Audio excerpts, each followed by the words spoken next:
Hello and welcome to this Gramophone podcast with me, James Jolly. It coincides with the publication of the March issue of the magazine, whose cover features one of the greatest conductors England has ever produced, Sir Thomas Beecham. I caught up with Rob Cowan, who wrote our cover story, to talk Beecham. More on that later. Martin Cullingford, Gramophone's web editor, has been out and about, and as well as visiting David Skinner, founder of the choir Alamire, met up with Gramophone contributor Jeremy Nicholas, who was responsible for this month's collection feature on one of Prokofiev's most popular scores, Peter and the Wolf.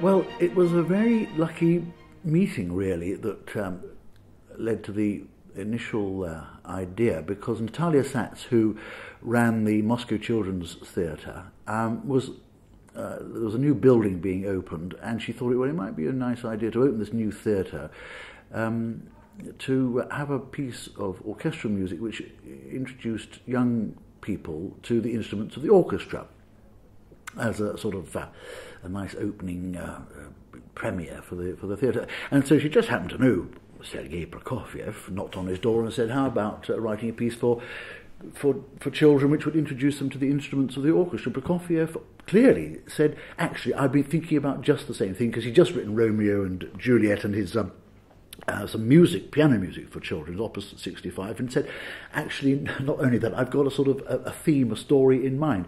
And so Prokofiev was on board straight away, and they both agreed about how it should take its form, and really the work was written very quickly. I mean, Prokofiev actually wrote it within a matter of 2 weeks, I think, from scoring and orchestrating it, which is extraordinary. And it certainly stood the test of time, hasn't it? Yeah, certainly. It's continued to appeal, and I think part of its charm is the fact there is the role of the narrator, and the narrator, almost as much as the performance himself, reflects the time of which the performance and recording has made. And before we talk about your favourite recordings, of course, you have a personal link, having recorded the piece as the narrator yourself. I have. It's an interesting one to do, because if you're a narrator, I mean, obviously you have to know what you're doing with the microphone, but then how much do you do as a performer? How much do you want to show off how good you are at voices? And I'm one of those people who don't think it's a good idea. It distracts from the narration too much. If you're going, really wonderful old voices like that for the grandfather, and then you go into your yokel the next time. You've got to find a middle way somehow of colouring it. Otherwise, it's a sort of it's a show-off thing, and it's not about that, is it? It's about telling a story, a simple story which will appeal to children, and to let them use their imagination. When the orchestra comes in, they think, oh yes, I see, oh, it's the clarinet and the violins with Peter, and so they can think it out themselves. So let's look at some of the recordings that you've recommended. The oldest, Leopold Stokowski with Basil Rathbone in the narrating role, but its age is actually part of its charm, I think. It is. I wasn't expecting very much of this, but although Basil Rathbone has got really what we might call a very old-fashioned way of speaking now, it's a rather lovely voice and beautifully enunciated, but in fact he's rather warm and agreeable. You very quickly warm to him, and Stokowski really does a marvellous job with the orchestra. Although the actual quality of the music recording sounds a little bit like Tom and Jerry, a bit cartoonish, that sort of adds to its charm. And he takes pretty brisk tempos to Stokowski, which I think helps. Some people can get a little bit overindulgent, and so it keeps it going, and Rathbone's very much in character with the whole way that Stokowski sees the music. And that's available on Avid Records, and here's an excerpt. The cat said to herself, "That bird is busy arguing. Now is my chance to catch him." So, stealthily she crept toward him on her velvet paws.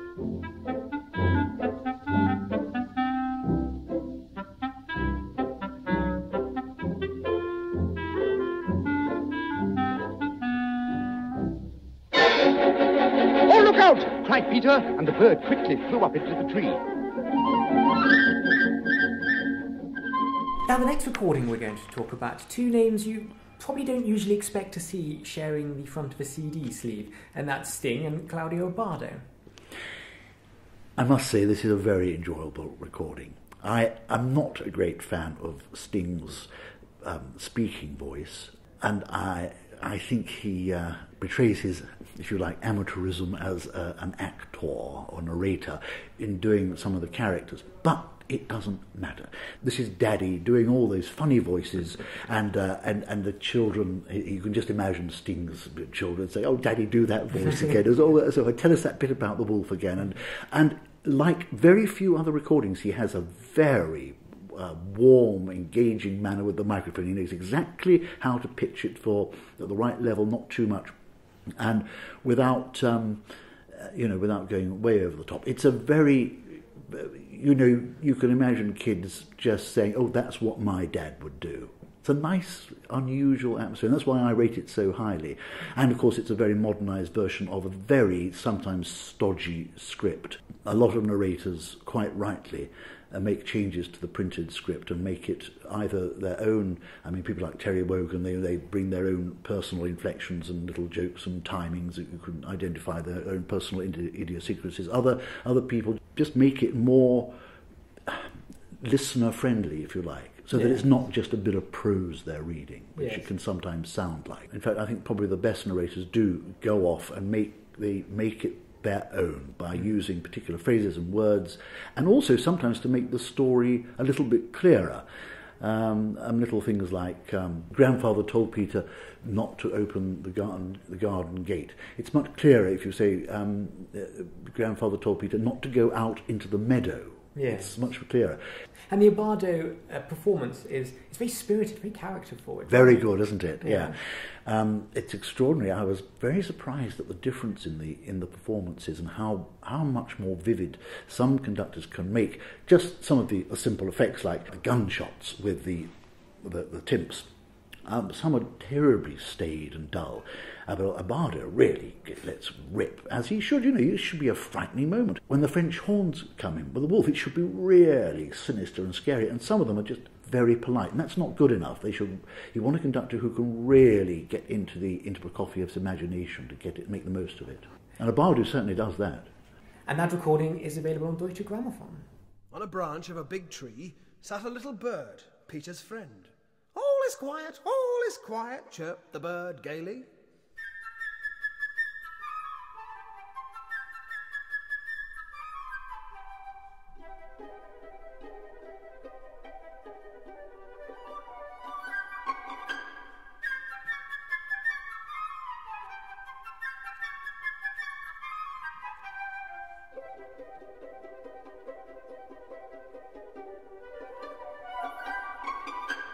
Now, your next choice is slightly different and certainly much harder to illustrate on a podcast because it's an animated film version. Yes, this has quite rightly won a number of awards. Susie Templeton's stop frame animation. Narratorless, which is unusual. And it does attempt in some way to give the story a kind of genuine raison d'etre, some sort of psychological truth, and you can sort of imagine, well, why Peter is living with this his grandfather and why he's surrounded by these animals, because it's prefaced by this rather dark sequence when Peter is in a town, we don't know where or when, and being assaulted, probably or beaten up by these let's use the word yobs. And you sort of puts it into a context and makes you think. It brings it into a contemporary place, I suppose. Well, it's beautifully modelled. It is very clever, very witty, lovely comedic ideas, a la Wallace and Gromit, if you like, at times. But there's a real pathos in it as well, which is another unusual thing to be able to get using that particular technique.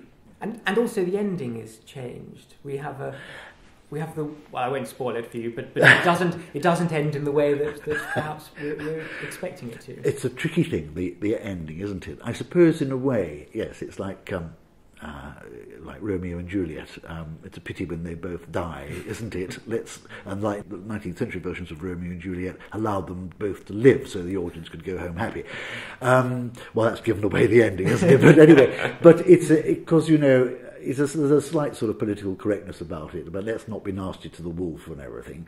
But there's still this very grim line in the story, isn't there, of the duck being swallowed whole. Yes. A nasty thing for a little child to take on board. And then right at the end, the duck is still alive inside the wolf. That's not very nice. It's gruesome. Ex-certificate stuff. And, of course, some recordings make sure that the duck's all right and somehow he's going to escape. It's pretty dark, that, though, isn't it?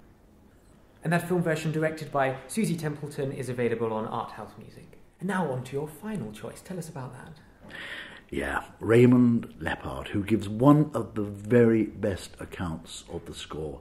Lively, well observed, very, very detailed, colourful, plenty of character. And as a narrator, you have one of the great broadcasters of the last 40, 50 years, Richard Baker. So he's not an actor. He's not coming on as a great, well-known film star celebrity. He has a beautiful speaking voice and what we call RP, received pronunciation. And if you want to hear the narration done pretty straight as it's published, with a few modernizations and cheerings up, if you like, he draws you into the story without trying. In other words, he just makes you come to him. I remember one of the best pieces of advice I was ever given as a broadcaster was by the late and much missed Michael Oliver, when I was making one of my very first broadcasts, I remember, of Boris Moshkovsky. He came into the studio and he said, Jeremy, it's very good, but don't sell, offer. That's the only bit of advice you need when you're doing this sort of thing. Don't sell, offer. And that's exactly what Richard Baker does. There's a hint of the grandfather's voice, but not too much. There's a little bit of characterization, but not too much. And so it allows the listener, again, to make the pictures himself instead of having it imposed on him. And it's just a very nice voice to listen to, whatever he's saying. He could do the telephone directory and make it sound interesting and agreeable.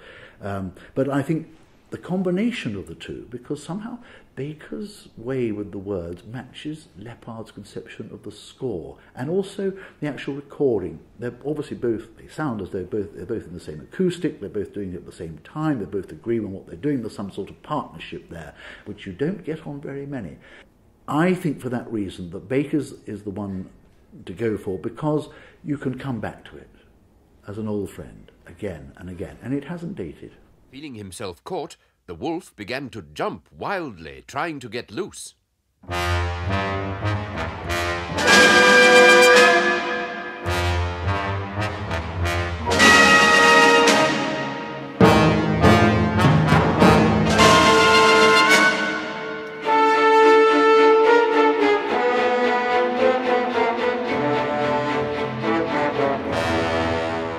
Part of Peter and the Wolf in Jeremy Nicholas's chosen version, Raymond Lepard conducting the New Philharmonia Orchestra with Richard Baker as narrator, a Classics for Pleasure release. Jeremy was talking to Martin Cullingford. Gramophone has recently launched a new format for its readers, a digital edition. This can be accessed online and read page by page, very much like the traditional magazine. The advantages are numerous. Wherever you are in the world, you can read Gramophone as soon as it's published. It means that all the advertisements for new releases are still new releases. And the electronic format means you can click directly from the digital edition to websites featured in our pages. To find out more about the digital edition of Gramophone and sample an example, simply click on the link on the Gramophone player, if that's how you're listening to this, or go to exacteditions.com. That's exacteditions.com. Now, whether you read Gramophone in the traditional format or in the new digital version, the March cover features Sir Thomas Beecham, the 50th anniversary of whose death falls on March the 8th. His many recordings have stood the test of time extraordinarily well, and his range of musical sympathies was enormous. I went to talk to Rob Cowan about this remarkable man who, under an exterior of seemingly carefree insouciance, was a musician of exactingly high standards and a real ability to communicate with his players and his audiences. Well, when you speak to people who played under him and worked for him and worked alongside him, that's always the impression you get. He rehearsed very carefully, he marked up parts very carefully, he researched his music very carefully, he was very scholarly in his approach to a lot of the works, even the works that he doctored, like Handel and Haydn, where he inserted a lot of extra dynamics. He thought extremely hard about how he would interpret these pieces. You know, if you listen to a Beecham performance, one of the things that most strikes you is this sort of precision tooling in the way the music is phrased. And this reputation he had of being this sort of carefree, typical English gent was so untrue, because had he been that sort of person, and had there been that sort of carefree element in his preparations, that would have come out in his interpretations. And he surrounded himself, didn't he, by some of the greatest players of the day. I mean, he had tremendous taste when it came to play. He had players who he trusted, who understood him, who he could allow to fly with their own wings, and they could play according to the sort of very special aesthetic that he had. So there was the royal family of wind players and the Royal Philharmonic, and a wonderful band of string players as well. Quite different in the pre-war London Philharmonic. The sound was different, much more biting, much more incisive. But people loved playing for him, and there was that air of formality. Informality when they were talking about him when he wasn't there. Tommy never to his face. But there was that love, enormous love, that his players had for him, that he had for them, I think, but that all of them had for the music. So the music was the binding factor, if you like, through which these players and Beecham related to each other. It was an amazing phenomenon, and it comes across in a lot of the records.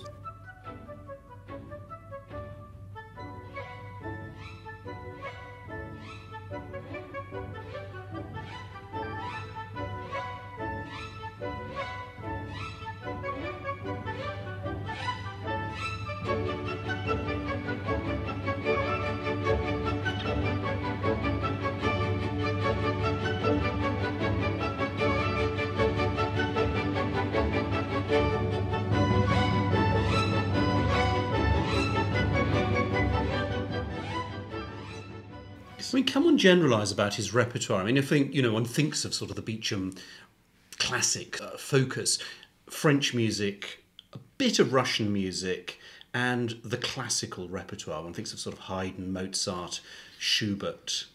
But then in the Opera House, he conducted really everything. I mean, premiere of Richard Strauss's Electra, right through to... And Wagner. Absolutely. He was a fantastic Wagner conductor in the 1930s, greatly respected by Furtwängler, for example. They had great respect for each other.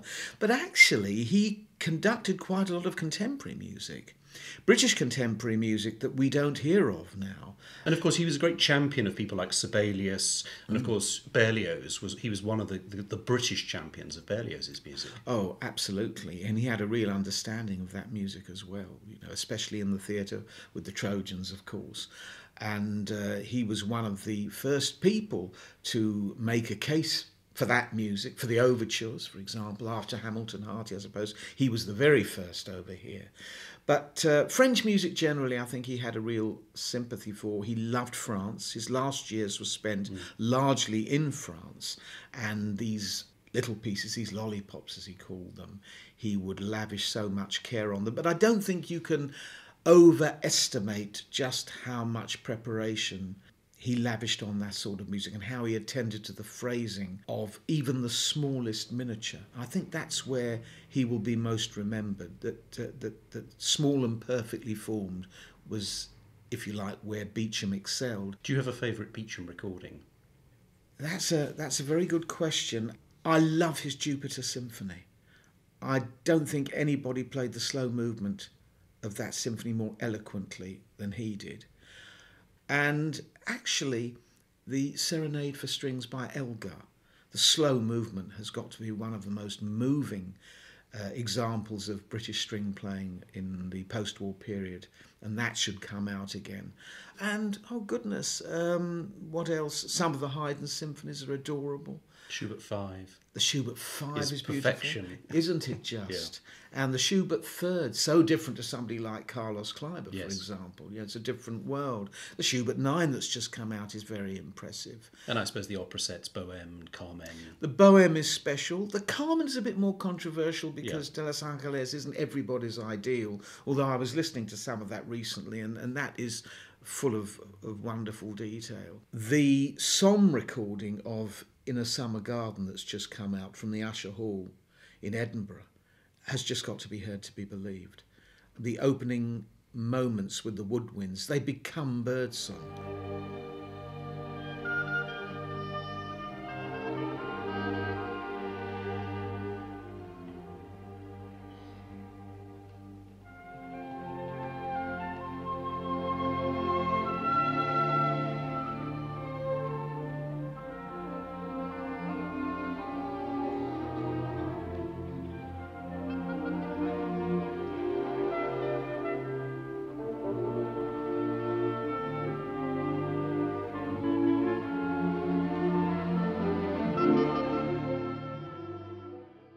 Part of Frederick Delius's In a Summer Garden, the Royal Philharmonic Orchestra, was conducted by Sir Thomas Beecham live in the Usher Hall, Edinburgh, in August 1956, and that comes on a brand new Somme release, coupled with Schubert's great C Major Symphony and the Rienzi Overture by Wagner. One of the UK's finest choirs devoted to earlier repertoires, Alamire, is conducted by David Skinner, Director of Music at Sydney Sussex College in Cambridge and a co-founder of the Cardinals Music. Alamire and Dr. Skinner have embarked on an ambitious project for the Obsidian label, which will eventually run to 30 volumes. Martin Cullingford went up to Cambridge to talk to David Skinner and hear about that ambitious project. We've decided a while ago to record an anthology, a series of English church music. And the trick was where to start. I mean, do you start from the beginning and go forward, start at the end, go backwards? I felt that the Tallis and Bird Canzoni Sacrae of 1575 was such an epic event musically for England that it was the best place to start. It's also music that is well trodden. People have sung it. I mean, it's been recorded many, many times by a number of groups. But it's never really been recorded in its entirety in recent times, from the first motet in the collection to the last motet in the collection. England came late to music printing. Petrucci started his imprint in 1501 with Josquin. It took another 74 years before the English caught up. So 1575, it was very much a homegrown selection of music by two of the greatest composers of Elizabeth's reign, Thomas Tallis and William Byrd, who each contributed 17 motets to the collection. And the completeness and the chronological order made sense for you, did it, in terms of performance? It was an excellent exercise for me because I'm pretty convinced that Tallis and Byrd spent some agonising over the ordering of motets. And you could see that by if you actually purchase the CD, you can have the booklet notes, or go onto our Facebook page and download the booklet notes. We put them there as well. But there's a chart that shows the modality of each motet, and you can see that there's a progression from one mode to the next. So big chunks of motets in related modes. And it's also the case that, you get 3 motets by Tallis, another 3 by Byrd. So they're mixed up in that way too. So they took great care over the ordering of the motets, I think, and also the quality. I mean, Tallis certainly was looking back at his finest compositions. He was an old man in 1575. Byrd, on the other hand, was still young. So he of course, there are quite a few very highly polished motets in there, but 1 or 2 with rather rough edges. So you think he might have gone to the filing cabinet and say, oh my God, deadline's coming. What am I going to find? And are you very aware, with what each has brought to the set, that you have age and wisdom and youthful exuberance coming together? Does it feel like that? It does, but it also, for me, being a Reformation scholar and historian, I can see the culmination of English endeavour, musical endeavour, in the 1575 collection. You would never have Tallis without the English Reformation, and therefore you wouldn't have Byrd. and you wouldn't have the Shakespearean era in England. The Reformation was so important in bringing England in line with the rest of Europe, artistically and musically.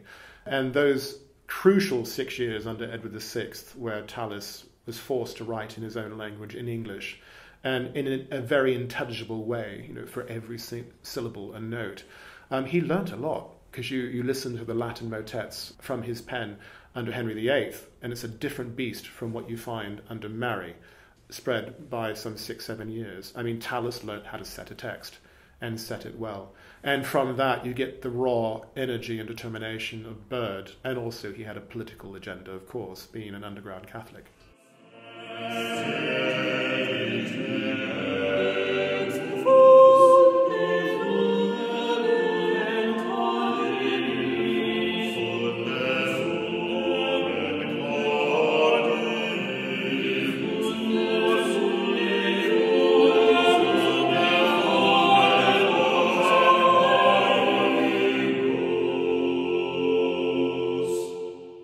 And as you mentioned, this is part of a big project in which you're going to be exploring English music over 30 discs over 10 years. Yes, it seems a bit mad, doesn't it? Especially since there isn't a major label behind it. Obsidian is a private label.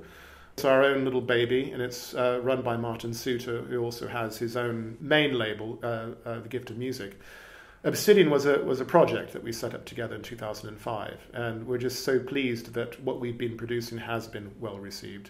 It's a small label. We have no money for advertising. We're trying to fix that, but the discs are well received. They're well recorded. They're well researched. And what I'm keen not to do is go over well-trodden ground. So there's no point in having the Byrd masses appear yet again. The selection is very much based on what I've actually taught in lecture courses at Oxford and now in Cambridge, really bringing the listener and the interested scholar into a world that they're not too familiar with, but they should know. So the hot spots in music history that really haven't yet been explored properly. What about the very early 15th century carol?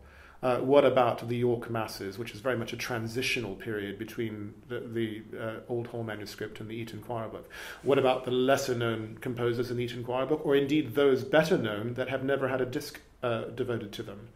I'll have a new take on Fairfax, a new take on Ludford, and then, of course, the most exciting area for me would be the Reformation years. So what happens when stark reform is facing these composers? How do they change their style of composition? And the next disc will be? The next disc is music by my favourite composer of all time, and it must be because I sang in his church for 6 years as a choral scholar at Christ Church, John Taverner. Very well-known name, and yes, his music's appeared in the past, but this is, again, a new take. And you're also writing a book to accompany the series of recordings. Yes, and not just a book, but the actual sheet music as well will be available.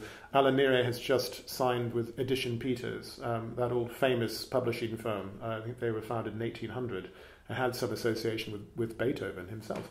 And now there's a new artist management team led by Robin Tyson, ex-Kingsinger. That's right.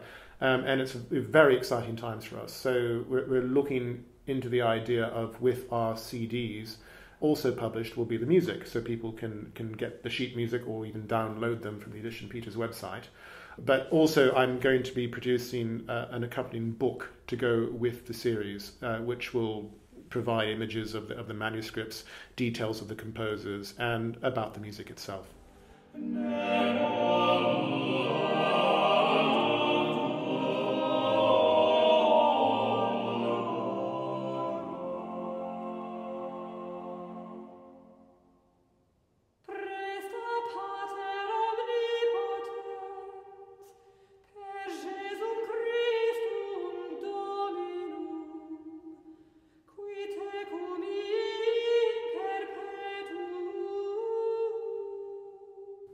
Music by Tallis from the 1575 Cantiones Sacrae, sung by Alamire, directed by David Skinner, their latest release on the Obsidian label. David Skinner was talking to Martin Cullingford. The March issue of Gramophone is now in the shops and is also available digitally. as well as featuring Sir Thomas Beecham and Peter and the Wolf, also contains a 75th birthday interview with Steve Reich, a session report from the Cardinals' music, and my music from film and now opera director Mike Figgis. Well, that's all for this month. Join us again next month for more from the world of gramophone.